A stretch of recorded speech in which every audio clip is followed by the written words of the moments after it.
Assalamualaikum warahmatullahi wabarakatuh.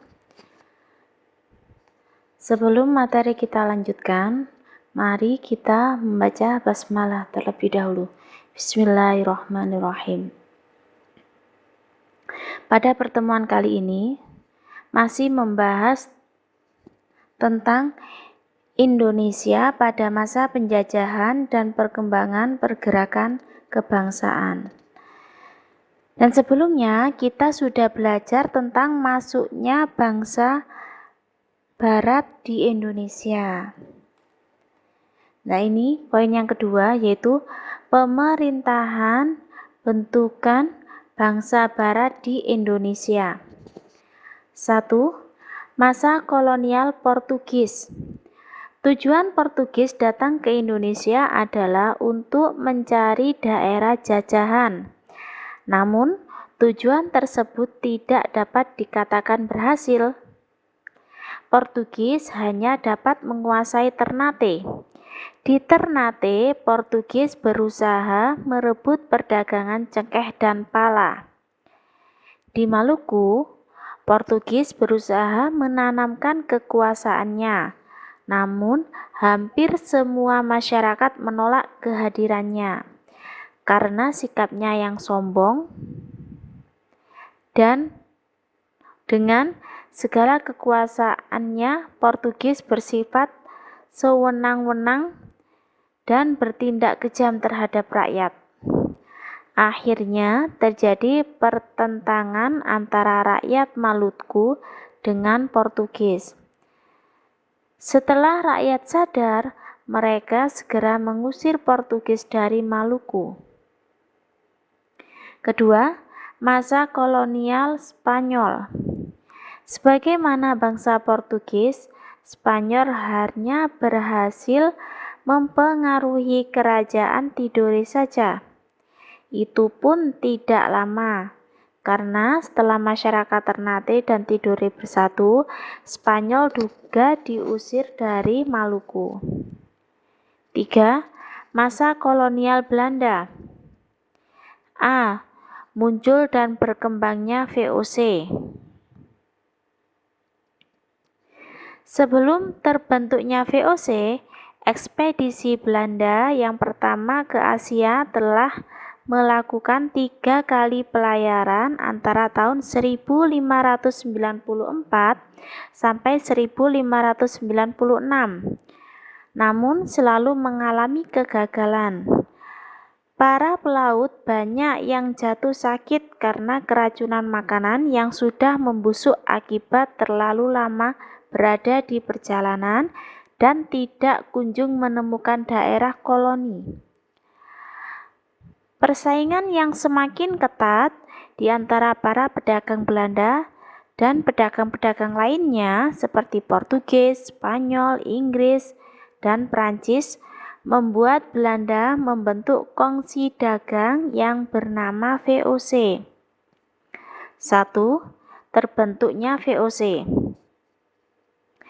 Tahun 1602, atas nasihat Johan van Oldenbarnevelt, bangsa Belanda mendirikan VOC, atau biasa disebut dengan Serikat Dagang Hindia Belanda, di Ambon pada tanggal 20 Maret 1602 dengan Gubernur Jenderal Peter Both sebagai Gubernur Jenderal VOC pertama. Namun tahun 1619 markas VOC dipindahkan ke Batavia karena perdagangan di Batavia sangat ramai. VOC didirikan pertama kali dengan modal pertama 6,5 miliar gulden. VOC didirikan dengan tujuan A. Untuk mengakomodasi persaingan antar pedagang Belanda agar mampu menghadapi persaingan dengan bangsa lain. B. Memonopoli perdagangan untuk mendapatkan keuntungan yang besar. C. Membantu pemerintah Belanda yang sedang berperang dengan Spanyol. Keberadaan VOC di Indonesia mendapat izin dari Ratu Belanda dengan dikeluarkannya hak oktroi untuk VOC.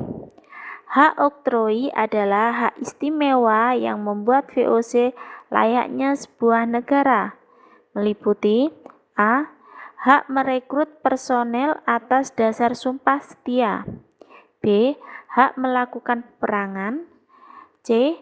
Hak untuk mengadakan perjanjian dengan penguasa-penguasa di seluruh Asia, d.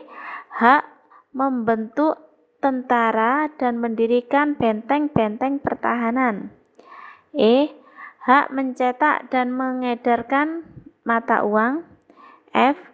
Hak memerintah di negara jajahan. Selain itu, VOC juga mendapatkan hak-hak istimewa lainnya, yakni hak ekstirpasi dan pelayanan kongi.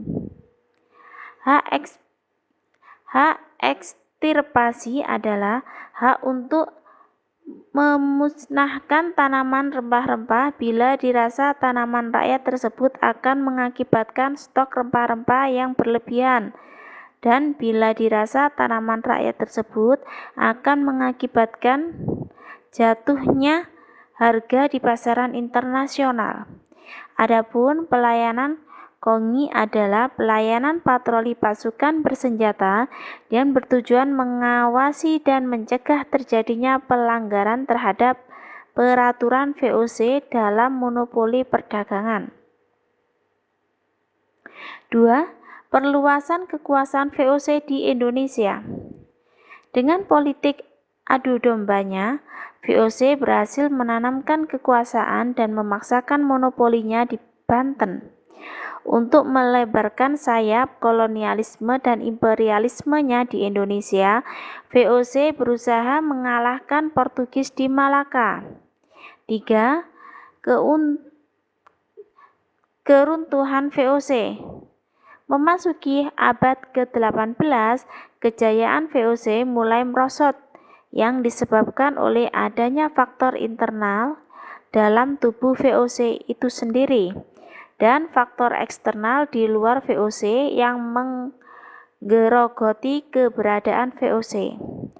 Faktor internal yang menyebabkan kemerosotan VOC adalah a.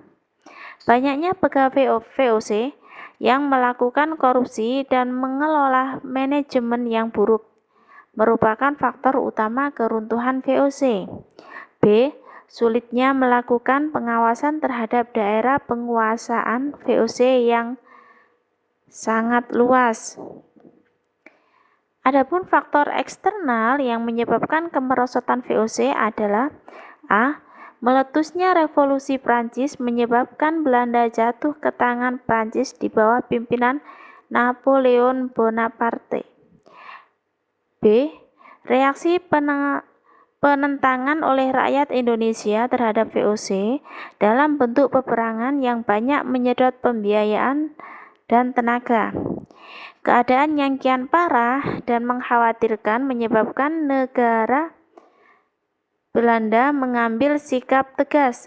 Akhirnya, tanggal 31 Desember 1799 VOC dibubarkan dan pemerintah kolonial di Indonesia mulai dikendalikan langsung oleh pemerintah kerajaan Belanda. Mungkin dari sini yang bisa saya sampaikan, mudah-mudahan bermanfaat. Wabillahi taufiq wal hidayah, waridho wal inayah. Wassalamualaikum warahmatullahi wabarakatuh.